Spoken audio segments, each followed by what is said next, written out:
Mel, Yeah, we have a major announcement to make. go for it. Did you know that right now all plans on Mint Mobile are what? $15 a month. Okay, that's truly ridiculous. Do you know how much regular cell phones are? Yep. $1 bazillion a month. 15 is less than that. New customers get 3 months of unlimited premium wireless for $15 a month if you sign up right now. And guess what? I use it. I love it. I've used it all over the country, all over the world, and it's great. And if you're wondering about phones, they have those available as well, or you can just port your own number and your current phone over to Mint Mobile. They make it so easy. So if people are interested in trying out Mint Mobile, how can they go about doing that?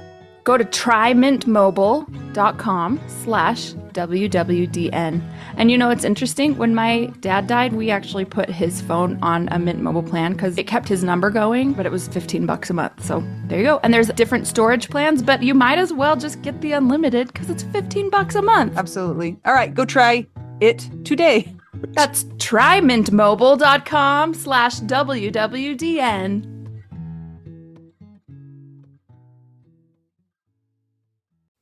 Mel, Yes. do you realize that we have been recording this podcast for nigh unto 5 years?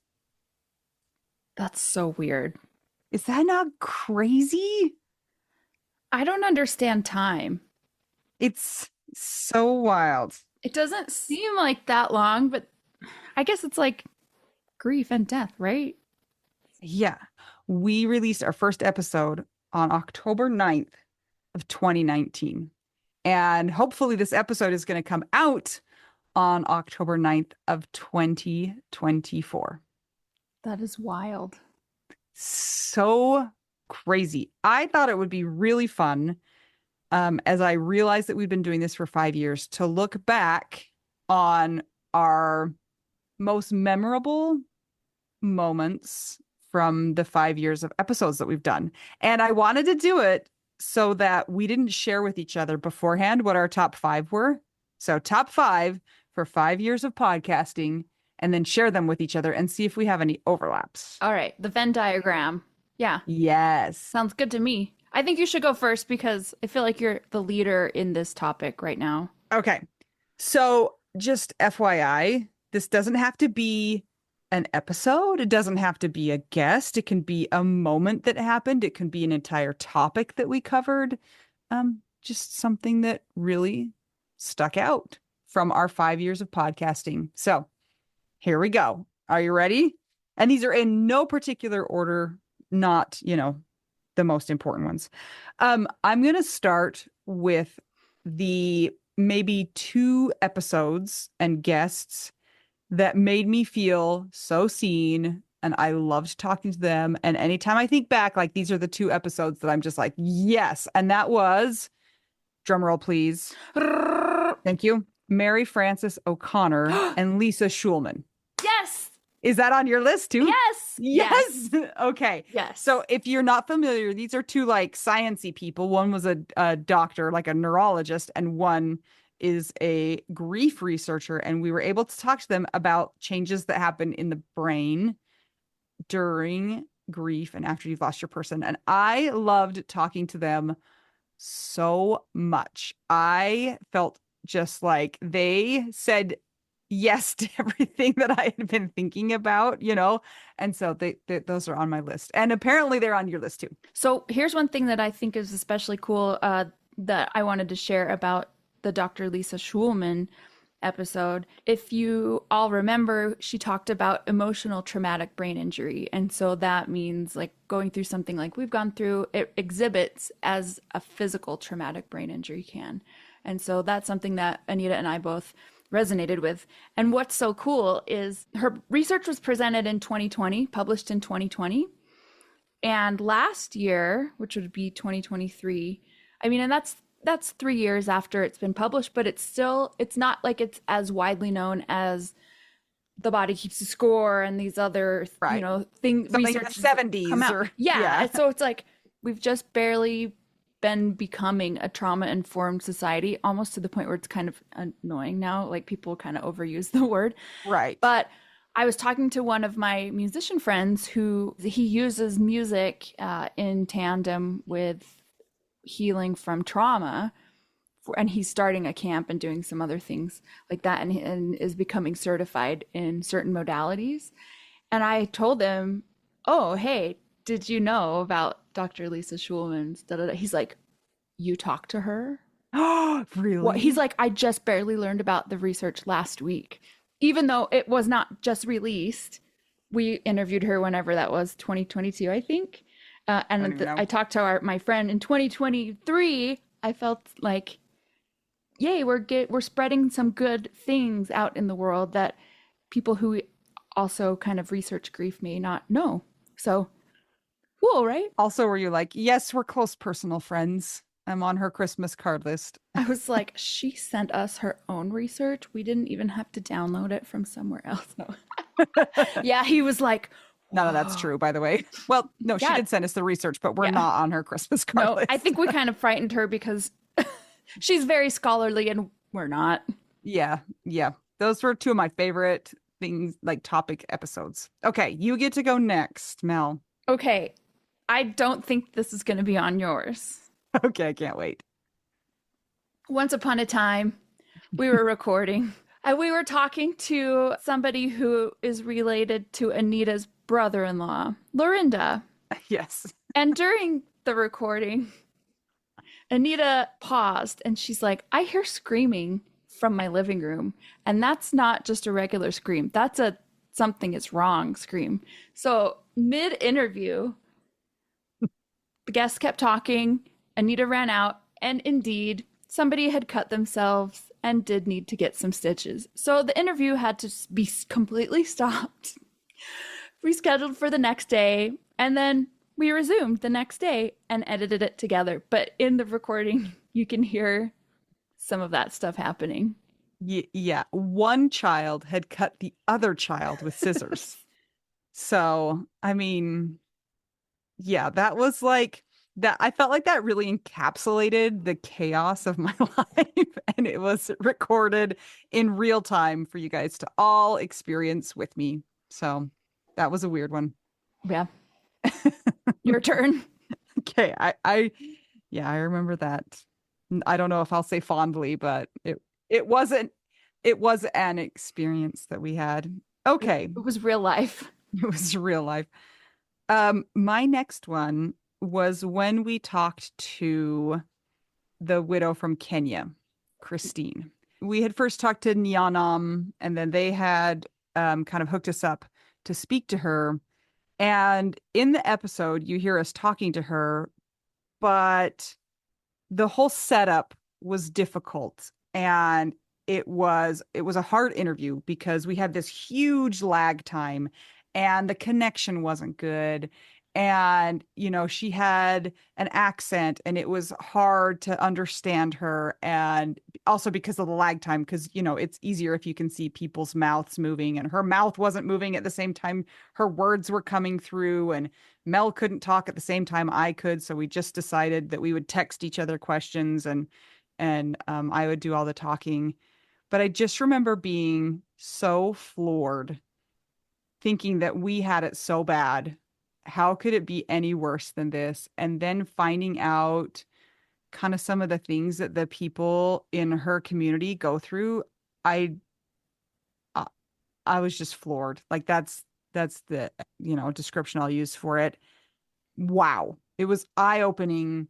It was such a hard interview, and it was full of such hard things to hear as well. Thinking that my widowhood experience couldn't possibly be worse, and knowing that there are still places in the world that it is worse or can be worse. Yeah, when we learned about how things go in Africa in certain communities and the topics of inheritance and just how things are culturally, and talking to the widows over there that are living this. I remember when we got off of the interview and I think we were texting, and it's like I could tell that we both felt like this is an important message to share with the Yeah. world. Like it felt different in a really good way, but also a very sad way. Yeah, we were definitely less glib, Yeah. which, some people might say is a problem, but it felt really hard to be that way while talking to her.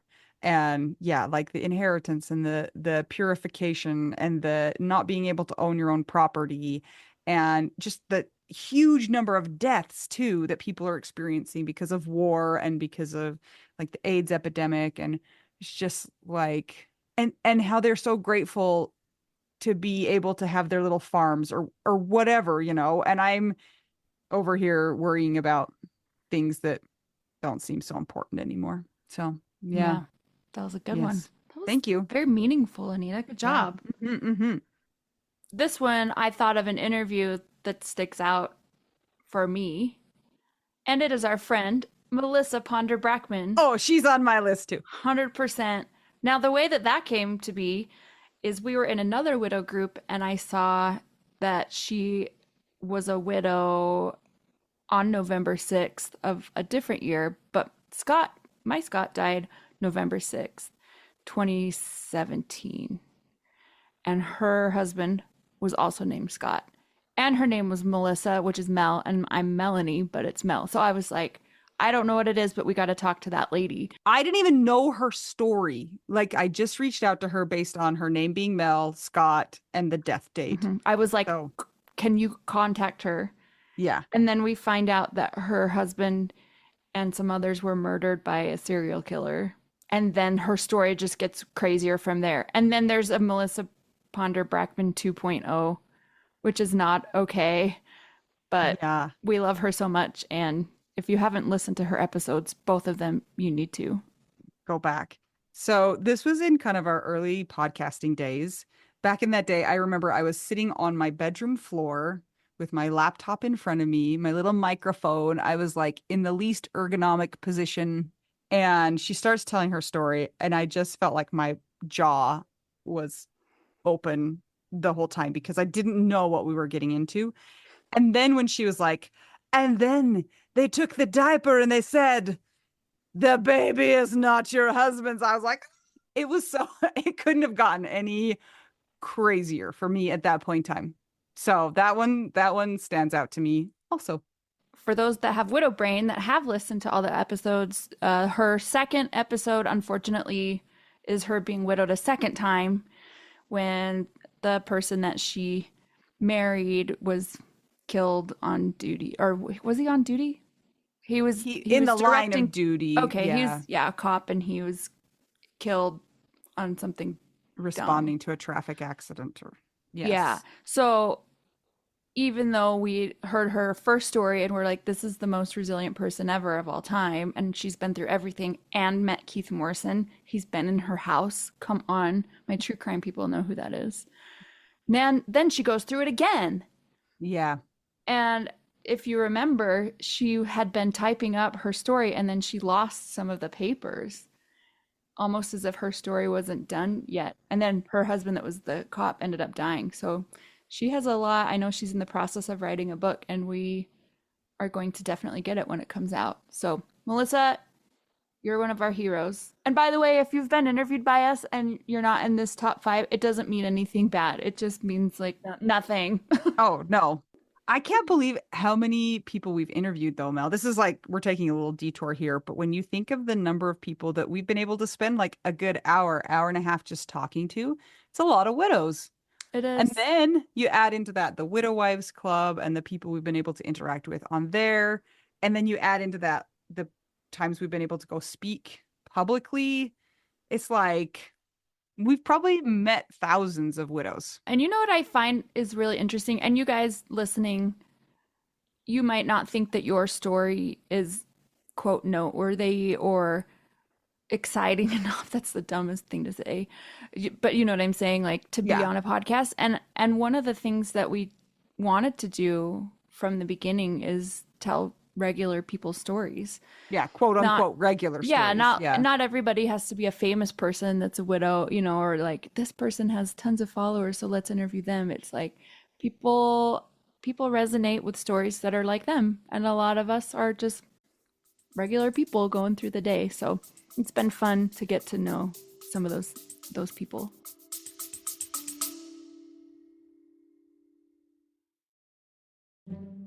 Hey guys, just checking in and want to say if you are enjoying this podcast and you want to see it keep going, maybe it's helped you through your widowhood journey and you think that it might help others on their widowhood journey, you can support that cause by joining our Patreon. Some of the things that you get as a Patreon beneficiary are ad-free episodes, so you don't have to hear ads like this. You also get exclusive content, and at a certain level, you might also get an exclusive t-shirt. You can only get that place. That is true. It's pretty cool. There are 4 different tiers available, so check it out. It's patreon.com/WWDN. And as an extra bonus, very often you get your names read by one of my kids, and they will do a terrible job with the pronunciation. And that's like a bonus, I think. I think it's kind of the best. I would much rather hear somebody butcher my name than say it correctly. A child butcher it than an adult do it correctly. Yep. So go to patreon.com/WWDN to keep our podcast going and support the widowed cause. Yes. Thanks, guys. Back to our regularly scheduled program.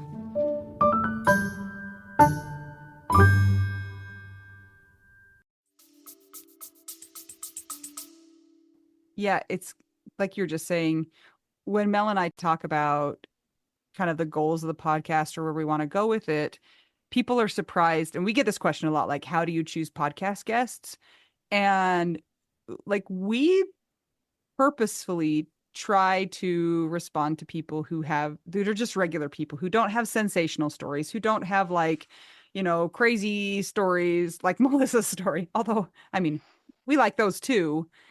But a lot of people just think that they're too normal. And those are the stories that I really think are helpful to people, because there's so many more normal people than there are people who have had really crazy stories. And we get a lot of submissions for podcasts, and I don't know if I should say this, Mel, but like the kiss of death for us not to contact you if you have a literary agent, yes, or if you have a PR person. We're like, no, we don't really want to talk to people who are like, yeah, you'll get further with us if it's actually you contacting us instead of a business person. Yeah. So, I mean, FYI, in case you were also wondering how we choose people to be on the podcast, we have a submission form on our website. And then every so often, people will email us and say, hey, I just heard this person speak. Could you try and reach out to them? We also try and hit a variety. We try and help people to feel represented. So we try and have a variety of experiences. We try not to have all sudden death widows. We try not to have all, a certain age group, or with kids or without kids. We try and hit a lot of different experiences so that people will find at least somebody that they can say, yep, I identify with them. So it's a little behind the scenes, Mel. I love it. What number are we on now? I don't know. I think it's my turn. Okay. And this is not a podcast episode or even related to it's related to the podcast, but it didn't happen on air. And that was when we first learned about Camp Widow, we were like, hey, we should go see if we can speak there. And so we put in our little request, and we didn't have really any We had nothing. No, you had to first submit a topic. So I just don't tell them this part, Mel. Oh, sorry. Well, I mean, you guys all know it's not like you have your shit together ever. And we're like, oh, let's see if we can. When is this? Oh, it's in 6 months. Okay. And so, some people that do have books or other things, maybe they have done a presentation before, or maybe they're a therapist, and so they've already been widowed and had certain things prepared like that. Not us. We're just like fly by the seat of our pants and hope that we're okay. And so, we had to submit a topic and a name of our presentation. And we did, but we probably finished it right we before. Reverse engineered it. Yes, exactly. That's the best way. Yeah. But the thing that I remember so clearly is getting the email that we had been accepted. I was at Costco. I was like shopping for diapers or something. I don't know, potatoes. And the email came up on my phone, and I looked at it, and I was like so excited and so surprised because I was like, they're not going to let us come. Like, who are we? And that opened the door, and we went to Camp Widow that one time. And then from that, we have been to every Camp Widow location that has happened. Now that's changing Yeah. because now they're doing the smaller camps in different locations. But what a cool thing that opened up for us, Mel, to meet so many different people and to be able to travel and get to know so many more of you. So that's one of mine. Yeah, I like it. This is a term that Anita and I have made up ourselves, and we call it synchronized swimming or Hmm. synchro for short. And what this is we've noticed that in this space of widows and grievers, oftentimes things kind of are dropped in our lap in a strange way that end up being for the benefit of the greater whole of widows that may listen to us. For example, I've got two of these. Okay. One of them is one of our friends had saved her husband's sperm before he died and was considering, well, what if I end up actually using the sperm and then still having his baby? And we had never even like heard of anybody doing that. I think it was the same day, wasn't it? I can't It remember was if really soon if it wasn't the same it day. was like the same day or the next day. It was within a week for sure. And I can't remember also how this came to be, if we got a message from her or if we just saw her account. There was a widow who was about to give birth through IVF because she had saved her husband's sperm. And that person we ended up interviewing, her name is Sarah Schellenberger. And her episode, I think it's called House Pigs, IVF and House Pigs. Anyway, it was crazy because our friend who had just kind of been privately talking to us, all of a sudden, one day when we're like, we have never heard of that. The next day we're like, we found somebody that was dropped in our lap that has gone through what you are thinking about. Would you like us to connect you? And I think they connected and they talked about things. And so things like that kind of just make us feel like, whoa, the timing of things like that is really spooky in a good way. And here's another one that's kind of widow related, only half of it is. But this is our friend Ivan the Meisner. This doesn't have to really do with his widow story at all. It's just because we know what he's been through, and he's been very open about how he's had prostate cancer in the past. Well, okay, I knew that, but it wasn't thinking about this at this particular time. But one of my friends in Austin, I was visiting her in Austin, which is where Ivan lives. She was on tour playing for the Grinch. She's not a widow. We're just music friends. She's really great. And she told me that her dad got prostate cancer and that she was having to help figure out certain things because the mom was unwell. And she said, and I found this book by this guy named Ivan Meisner and Dr. Meisner. And I was like, wait, excuse me? And I'm like, when you're going to your show, I'm actually going to meet with him. And she goes, he wrote this Wow. whole book about prostate cancer and diet and what he did to help get the counts down. So I'm like, that's super spooky because Super crazy. here's our widow life, here's my music life, and here's the the part of prostate cancer. And so I texted him and was like, hey, my friend knows about your book. And I explained the situation. And he's like, hey, I would be happy to talk to her anytime. Give her my number. And he did. And so I think they communicated a little bit and it helped my friend and her dad. Yeah, so this is a like totally cool concept that we have seen over and over and over and over again. And sometimes it's like in little tiny ways. Like one time Mel sent me a little graphic about selfishness versus self-care. And I had been like thinking about that for days and days before. And then just out of the blue, she sent that to me. I remember that we needed help with a particular topic, and somebody just messaged us and was like, "Oh, by the way, I have this skill set if you ever need help with that. And it was like, are you kidding me? We were just talking about that. And that's something that we totally needed. Or we needed a photographer to do pictures. And somebody's like, hey, I'm a photographer if you ever need help. Or just like meeting people and then finding out they were a widow and that they have like this crazy story or whatever, and just happened to be at the right place at the right time. And it's happened like a gajillion times in our podcasting career, and it's been wild and cool. Mm-hmm. And I don't know if you feel like this, Mel, but it always makes me feel like, yep, we're on the right track. Like if Yeah. this keeps happening, then it's good and we need to keep doing what we're doing. So, Mm-hmm. yeah. Yeah. Agreed. Agreed. Okay. All right, your turn. This one is interesting because it's kind of related in a way. And it is when we did our episode when it had been my 5-year death anniversary. And it was like, no, it was 4 years for me. And it was like 5 for you. And we talked to each other and we were like, hey, let's do an episode about how our grief has changed. And it was really so interesting to me because it's always easy to be where you are and to think that this is how it's always been. And it takes you really stopping and being really mindful and thinking back on your experience to realize how different and how far you've come. So I remember, preparing for that episode and thinking of all of the ways that I had changed, that my grief had changed, that our life has changed. And it was really eye-opening in a good way. And of course, you're always like a little bit grumpy about it. Like, I don't want this to be my situation. And I'm kind of mad that I had to learn these lessons in this particular way.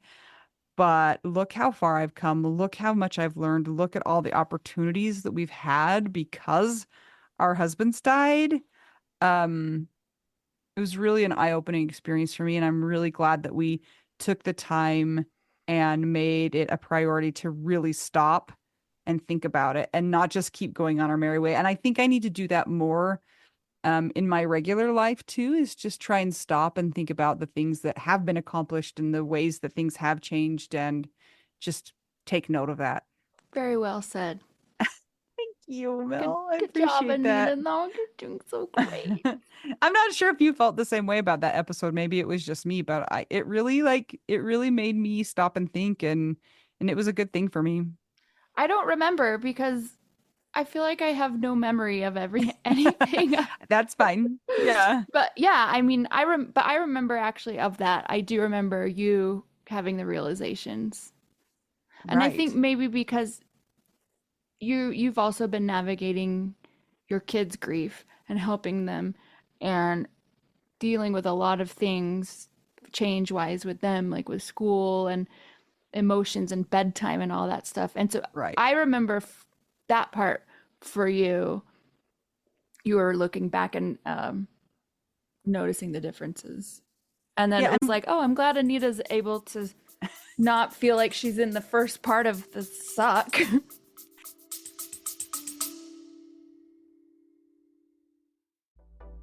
Anita, I hear we have a store.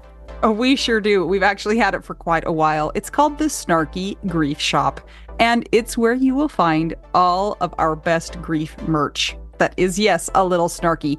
For instance, it's where you will find the official widow card that you can pull and use at your convenience. You can put it in your wallet, and anytime you need to use it, pull it out, play the widow card.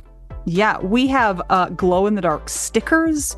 We have shirts that say, "Be nice, my husband is dead." We also have the ones that are not quite as jarring, so that you can wear them out in public and not feel weird. But sometimes you need that shirt. I wear my Be Nice, My Husband is Dead to bed because I'm a little scared to go in public with it. But you've worn it on airplanes before with your kids. Yeah, every time we go to the airport, I wear that shirt because I'm just like, listen, I got to get all these kids through security. Just be nice to me.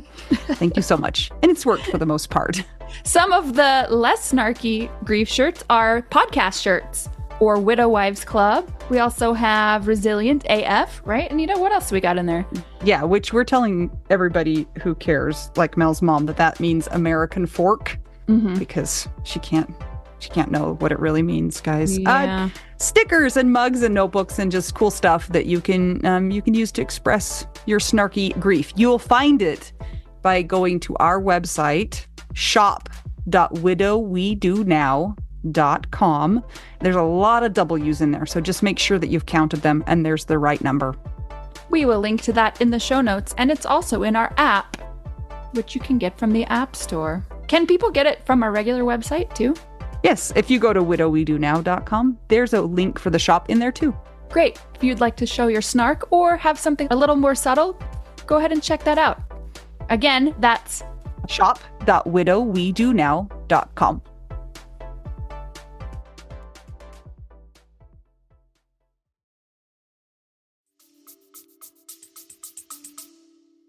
We also had a few people reach out to us and tell us that it was really, really helpful to hear that information. And I think it was people who were kind of in the very first part of grief.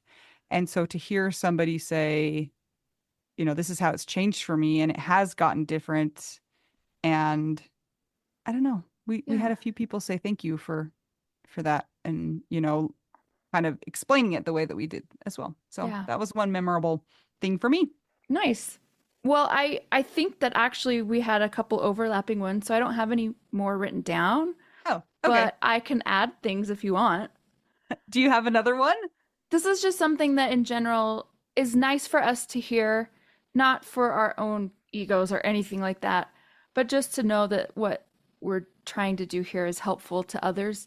From time to time, we get emails from people that thank us for the podcast and tell us that it's kind of saved their life, and all of us that have been through especially the first parts of the loss and of our person, you think you're gonna die too, or you may be having some ideations, and those are very real. And so we've gotten some pretty raw emails from people that are pretty blunt, and they're like, here's a place emotionally and psychologically where I was at, and one of the things that helped me was listening to the podcast and knowing that I'm not alone, or hearing this person talk about this, or having the community. And so I just want to say thanks to everybody who has been there as part of the community and been willing to listen and been willing to tell your stories, or been willing to share it in Widow Wives Club, or is willing to just be in there and just even lurk, just if you're not ready to do that yet. Because one thing that we've learned along this whole thing, which to my disappointment as somebody who is an introvert and likes to be alone a lot, is we really need people. We need a community. And that's like the number one thing to help people kind of pull through and continue going, is supportive community. So thanks to everybody. Absolutely. And we just, thanks to those who tell us how it's helped, and thanks to those who share their stories, and thanks to everybody for listening and just creating this community for no other reason other than you don't know other people that have been through these things, and you're like, a stranger that lives in Switzerland, I can connect with them because their story is this, and that's my story too. Totally. I think it's also interesting that when people reach out, they're often surprised that we respond back. So if you're ever thinking about emailing us, like, do it, because you might be surprised that it might take us forever because we're kind of slow. But we try to respond to all of the people who email us and send us messages, because we really, really value the people who are part of our community, and we try to do everything that we can to let you know that we do value you. And of course, like, we don't have a million hours in the day and we have to use our time wisely, but if you take the time to reach out to us, almost always we will reach back out to you. And if we've ever missed you, I'm so sorry. It was probably my fault, because Anita's better at that email than me. But we try to. And I totally echo what Mel is saying. Like, thank you, because if it was just Mel and I, like, this would be a pretty lame podcast. We'd be like telling jokes about dogs, dead people or and farts or something. Yeah. But the people who have been able, not only the people who are willing to share their story, but also the people who listen. Like, there's no point in sharing stories if nobody listens either. So it's an integral part of the of the podcast experience. And you know what? You know that saying, I don't have like the exact quote, but it's something about how your person or somebody who has died lives on until people stop saying their name. When people share their stories, especially on the podcast, like this continues to go and it gets out to different podcast networks and it's on YouTube and it's, you know, the people who have died, their name is still being spoken and it's being spoken to a lot of strangers and across to all parts of the world. So I think that's something that's really beautiful, even though Yeah. it's sad. I've expressed that too, that it's really cool that we know so much about dead people. You know, we know Hmm. people, their husbands and spouses and partners and wives' names, and we know about their personalities and their jobs. And I've often said like we are memory keepers. We've become kind of like a vault of knowing about all these dead people, you know, Yeah. and never getting to meet them, but being another person in that network that's able to keep their memory alive because you've shared them with us. And that's a really cool thing. Yeah. I also Yeah. really like the in-law stories and I hate them at the same time, but I think that they're shocking, especially Liz's. You can add that to your top five, top six, top seven, Top something. Yeah. top. Yeah. Um, on a funny note, one of my favorite experiences was telling you about the different burial traditions. Ooh, And yes. specifically when we talked about like the Zoroastrians and the four-eyed dog or whatever and the bull's urine, like that was so funny because Mel was just like, I can't, like, what is going on right now? I couldn't speak.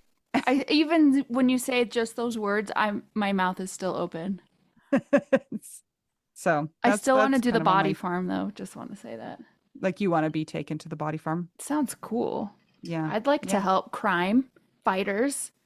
Thank you for adding the fighters because you had a little pause there, and so it sounded like you wanted to help crime. I know. I'm sorry. Well, Yeah. it's under the umbrella of crime, just on the positive end. The Fighting. Yes. resolution. Yeah. Yes. Awesome. Well, Anito, thanks for putting up with me for this many years. And you know what? I'm glad that I've gotten to become friends with Randy Randall as well. That's my My dad. best friend. Yeah, when we started this 5 years ago, I definitely could not have predicted where we would have been 5 years later. I mean, we've been able to travel around the world. I'm so grateful for our listeners for being so patient with us too, because we've taken a lot of like turns, twists and turns, trying to figure out, what our schedule's going to be, how we're going to interview people, whether we're going to do this or that, whether we're going to have an episode every week or 2 episodes a week or no episodes a week. And everybody's been really understanding as we try and kind of, this isn't like a professional business to us. It's not like a lot of other podcasts where they're really monetized and they're making money and they're doing this as their full-time job. So it's been really nice that people are really understanding and are on board with the vision that we're trying to have to just help the widows of the world figure out what do we do now. Yeah, there you So go. Well thank said. you. Well, on that note, what's your favorite cheese, Anita? I'm telling you, I still am just a cheddar girly at heart. Oh, I didn't know that. That's me too. See, we're meant to be widow wives. Absolutely. And we are so happy that you have joined us, and we hope that you are in the Widow Wives Club. So you've been able to find people like that's another thing, Mel, that's so cool. We have people who are dating each other in the Widow Wives Club. We have people who have found their widow wife and are flying across the country to support each other. And we have people who are talking on the phone, texting, emailing each other, supporting each other that wouldn't have known each other had the podcast not existed too, which Yeah. is wild. And we can thank Karen Cornejo for emailing us and saying, I need a widow wife. How do I find one? So, okay, we start a Facebook group the next day, and there were like probably just us three in it. And now it's grown, and people in the club have connected. And yeah, thanks to Karen for that suggestion to help. It Yeah. was all just to find Karen a widow wife. And then look what we did. We didn't find Karen a widow wife, but we found her a widower boyfriend. Yes. So Wait, that is was that nice okay of to us. say? Does she know? Do people know that? I think so. Okay. I don't know. Maybe we'll find out. Well, sorry, Karen, if that was not okay. Yeah, it's Okay. totally fine though, I think. Anyway. Also, Karen's story about Miguel and trying to get Tico's ashes through customs was pretty epic. And then putting them in the hearse to drive him around, and there was like another coffin in the back. And so, I mean, there's just been a lot. There's been so many funny things and like cool stories over the years. So thank you once again. And we hope to keep going for at least another 5 to 10 minutes. I don't know. Yeah. Months, weeks, years. Who knows? We never know how long we'll have, but yeah, it's been interesting and fun and sad and hard. We would love to hear your feedback and what you guys have learned from the podcast. We'd love to hear from you guys. So reach out, and here's to another however long we've got in the podcast game, Mel. That makes it sound like we're quitting, and I'm not trying to say No, we're just reflecting, that's all. And Yes. if you would like to help support the podcast, that. go to Awesome. patreon.com/WWDN. And if you want to buy us tacos or a block of sharp cheddar, go to buymeacoffee.com/widow. We do now. My dog's in the background yawning, and he looks like he's sticking out of my head, if you're wondering what is wrong with us right now. Or give us a nice rating and review on Apple Podcasts or Spotify. Yep. Thanks so much, guys. I'm Anita. I'm Mel. We are two young widows who've been recording this podcast for an unbelievable 5 years. We can't figure that out, and we're all just trying to help you for reals figure out widow. We Do now.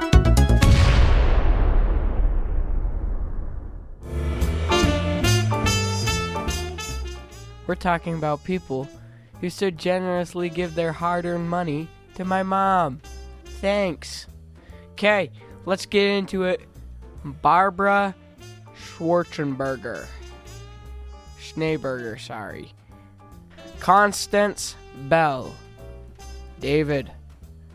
Evelyn Flores. Krista Watt.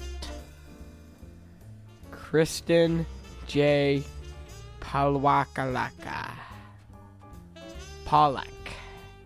Maya Glasser. Neil Hooper.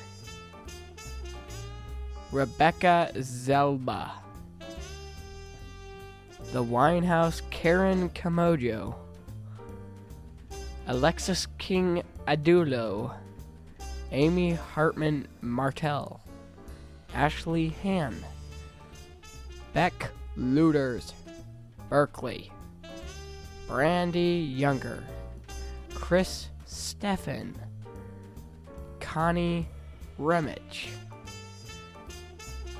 Danielle. Wait, is that how you say it? Danielle Katterberg.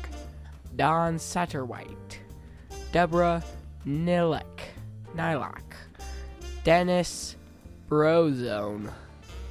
Is that it? Brozo. Jen O'Brien. Don Cheadle. I'm just kidding. Don Cheadle probably doesn't even know this thing exists. Jenny Armstrong. Jennifer Beal. Jennifer Brown. Karen Lindsay. Karina Jacobo. Leah Johnston. Lisa Hardman Powell. Lo Clausen. Mary Hoffman. Mary Catherine Anderson. Meg Maruto. Patricia West. Sunshine Haven. Alika Lala. Alicia McAllister. Amy Burke. Ann Dreeman. Drennan. Anna Tracy. Audrey Henninger. Brittany Cruz. Kathy Meseta. Krista Scambato. Christine Anderson, Cindy Renenade, Reno, Don Barber, Debbie Fells, Deborah Westwood, Doris Rachel,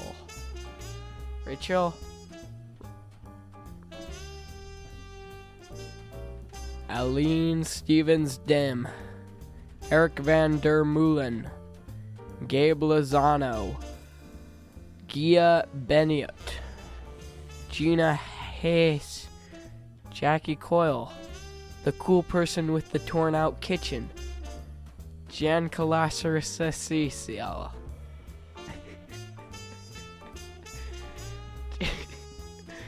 Jan Seeley, Jane the grandma, Jane the cool person. Okay, sorry. Jen Turk, Jennifer Davis, Jennifer Sanders, Jenny Barrow, the one who comes to my house sometimes and gave me a belt, Jenny Dippold, Jessica Al, Jessica Baroque, Jill Hanson Williams, Johnny Walker, Judy Malkin, Karen O. Chope, Carol Skoltz, Kathy Murray, Katie Goetz, Katie Radcliffe, Katie Saucer, Kelly Winson-Windsor,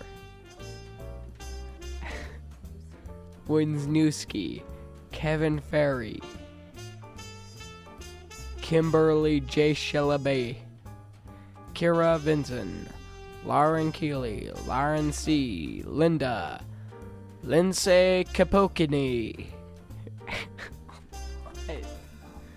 Kanavka, Mary Ann Hamad, Mary Ann McDonald, Melissa Bowers, yeah,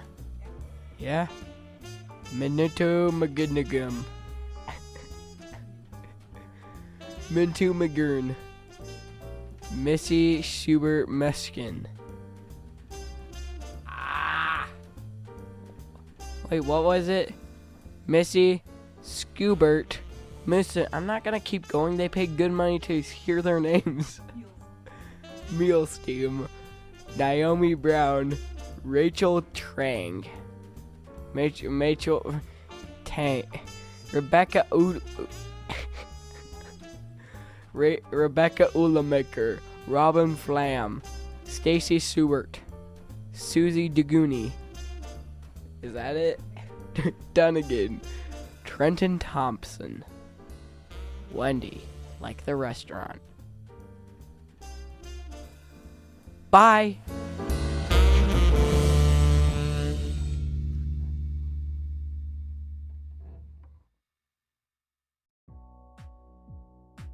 One of the questions we get asked the very most is, do you have a therapist you can recommend for me? And while we wish that we knew of therapists in every single place, in every single part of the country, we don't. So what do we tell them instead, Mel? We say check out BetterHelp because it's online, it's at a reasonable price, and you can be matched with a therapist within 24 hours. I've also used them and they have been great. And if you don't like your therapist, guess what?